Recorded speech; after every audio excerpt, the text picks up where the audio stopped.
A past that he can never forget. 20 years after the memorable incident, Pi is questioned by a young man who is interested in writing a new book. Now, sitting down with this young man, his story begins to live again.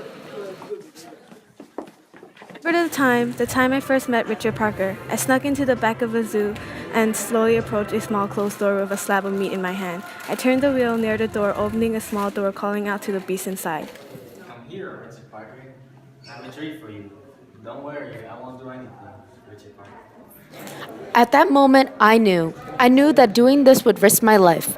But to show my respect as a Buddhist believer, I did it anyways. As I called out to the animal behind bars and in hiding, a shadow grew closer. The figure of a beast became more recognizable. It was our new tiger. He came out and walked slowly closer. My hands started to quiver, but remembering the respect for animals I was taught in Buddhism, I stared deeply into his eyes.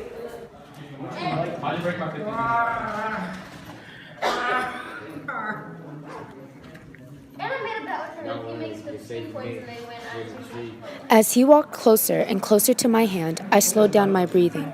As Richard's eyes stared intensely at mine, I made sure that I was showing him a sign of respect. I slowly placed the stab of meat down in front of him and drew back my hand.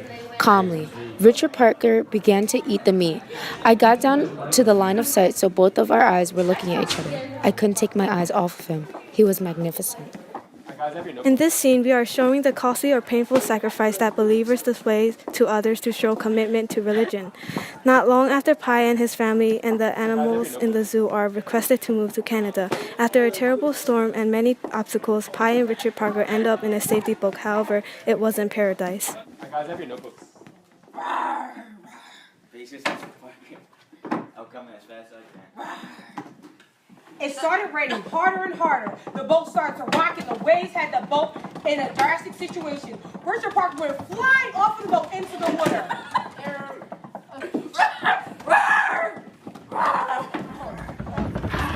Oh, Richard Parker. Swim. As I was screaming and trying to help Richard Parker, I noticed a bright spot appear through the dark clouds. It was the god of desire, Mara. I had such a desire to leave Richard Parker in the water, leaving me without worry of him killing me. Come on, Pi. You know what's better for your survival. I shall not even do such a thing. That is my friend. Come on, Pi. You know what's better for your I survival. shall not let you break me. Right. Oh, come there. Someone's there. I know you can do it. After the storm, Pi and Richard Parker reach an island. The island represents the end, yet a beginning. The end of the journey with Richard Parker, but a beginning of a glorious journey to enlightenment. Came upon an island. It was a relief. The island itself was filled with beautiful skies, clear water, fresh plants, and abundant fruits. When we arrived to this island, I wasn't aware that this would be the last time I would see Richard Parker.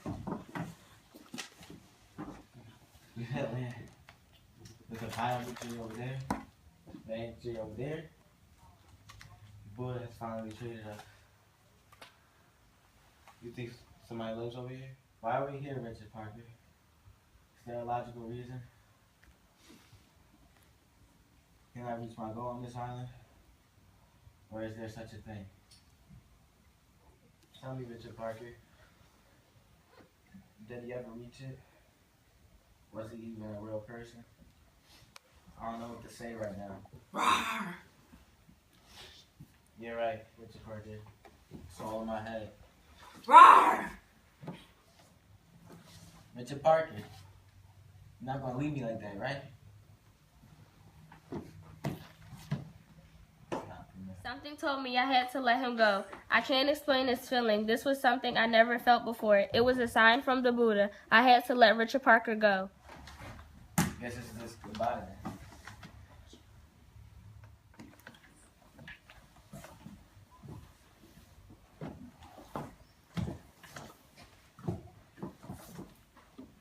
There was only one goal in my life, and that was to reach enlightenment. Last thing I remember was the boat coming closer and closer. I was meditating, and after a while, I couldn't feel myself breathe. I felt myself stand up, and I never felt any better in my life. I blacked out. I saw this path. Everything else was dark, and I saw a light. When I got closer, I woke up. I saw one person in front of me, and the first thing she asked me was, How did you do it?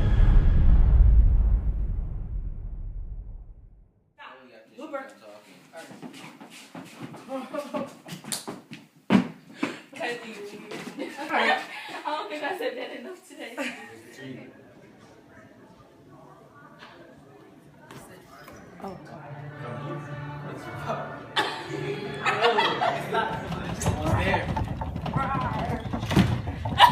I know you can do it.